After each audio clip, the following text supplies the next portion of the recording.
StudyIQ IAS। अब तैयारी हुई affordable. Welcome to StudyIQ's initiative, the podcast. I am your host, Dipansh Moorjani. Welcome all. In the last episode of the podcast, we completed our discussion on historical background of the Constitution, and today we will talk about some important concepts of the Indian Constitution. After knowing the background of the Constitution, today we will try to understand the concepts which become extremely important from our examination point of view. The important concepts that we will discuss today are as follows. First concept will be what is Constitution. Second concept is the sources of power of the Indian Constitution. Third concept is what is a state. Fourth concept will be citizenship, and fifth concept will be fundamental rights. We will begin with the first concept. Sir, can you please elaborate on the first important concept? That is, what is Constitution? Constitution is a document where the basic principles and laws of a nation, state or social group that determine the power and duties of the government and guarantees certain rights to the people of India are mentioned. But the question arises, why do you need a constitution? We need constitution to perform four important functions. The first function of a constitution is to provide a set of basic rules. The first important function of constitution is to provide a set of basic rules that allow for minimal coordination amongst the members of society. The second function of a constitution is to specify who has the power to make decision in the society. Basically, it decides how the government will be constituted. Third function of the constitution is to set some limits what a government can impose on its citizens.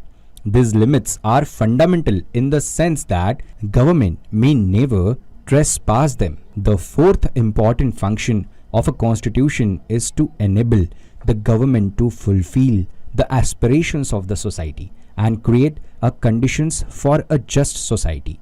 Sir, as you mentioned that Constitution consists of those rules and regulations that are important for the maintenance of democracy of a country. So we want to know that can we ever change those rules and regulations over a period of time? Constitution is a organic document where Constitution have that flexibility where it can amend itself by the source of authority from the people. We can observe that Indian Constitution have evolved and changed itself with the time. And as we have seen that there are various amendments happen to our Constitution. So yes, the document can be amended, but that amendment should serve the purpose of changing times, serving the element of social justice, political equality, and other aspects of civil and other aspects of the citizens. After understanding what is Constitution, sir, we are curious to know about the second concept, which is what are the sources of power of the Constitution? Preamble is the prima facie document of a constitution. Preamble defines the source of power, which is people, because it starts with we the people of India. Citizens give a legitimate power to constitution, which ultimately ensures citizens' justice.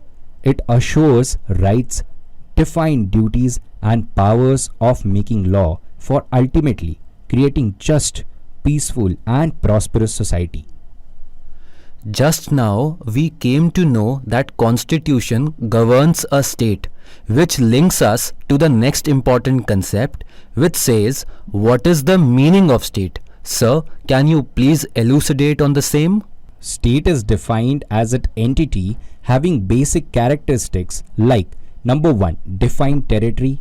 State must have its own defined territory. Second, sovereign to make its own decision nationally and internationally.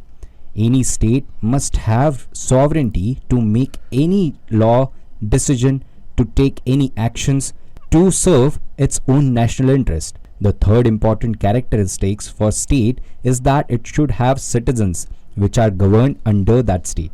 One broader definition of state is mentioned under Article 12 of Constitution. The different definitions are: state can be a legislative or executive organs of union government, state can be legislative or executive organs of state government, or any other local authorities which are considered as state. We know that one of the most important elements of state is citizen.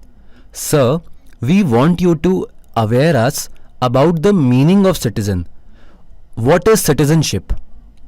Citizenship is a legal status that is given to individuals who are citizens of a country. It is associated with rights, protections, and responsibilities within a country. Citizens are entitled to the benefits of the country and have the duty to serve the country. Citizenship has been defined as full and equal membership of a political community. In the contemporary world, state provides a collective political identity to their members as well as certain rights.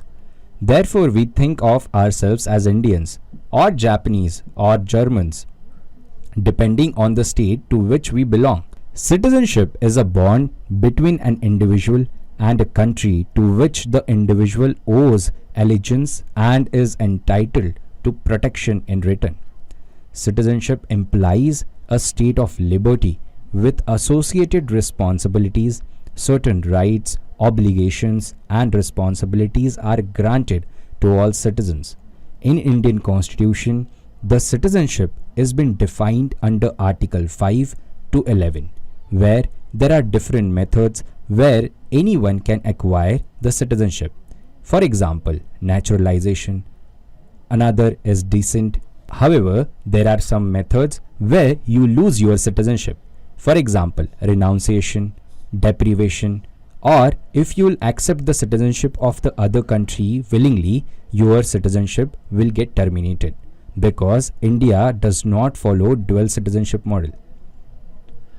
Just now we discussed about citizenship, and every state through its constitution provides certain rights to its individuals. An Indian constitution defines these rights as fundamental rights and ordinary rights. Sir, we want you to tell us the difference between fundamental and ordinary rights. Fundamental rights are different from other ordinary rights available to us. While ordinary legal rights are protected and enforced by ordinary law, fundamental rights are protected and guaranteed by the Constitution of the country. Ordinary rights may be changed by the legislature by ordinary process of lawmaking, but a fundamental right may only be changed by amending the Constitution itself. To highlight some differences between fundamental right and legal right, fundamental rights are protected and guaranteed under Constitution. Legal rights are guaranteed by the ordinary law.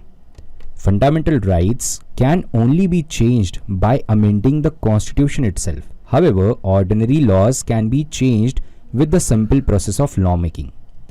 Fundamental rights are the part of the basic structure of the Constitution. However, legal right does not hold the basic structure. If, in case that there is a violation of your fundamental rights, you can move to Supreme Court or High Court directly. This is called the remedy to move Supreme Court in case of violation of fundamental right. Itself is a fundamental right. However, when and if your legal rights or ordinary rights are being violated, you can only move to ordinary court at first instance. This is the basic and broad difference between fundamental right versus ordinary legal rights. So we can say that rights are the foundation of any democracy and they also guarantee freedom. That is why it becomes mandatory to protect them. Dear listeners, this brings us to the end of this podcast. Let's call it quits. In the next episode, we will start with another concept, which is rule of law. Till then, stay connected with StudyIQ. Keep studying. You can listen to this podcast on various audio streaming platforms like Google Podcast, Kuku FM, Spotify, Hubhopper, Apple Podcast, etc. Links are pinned in the comment section. Thank you.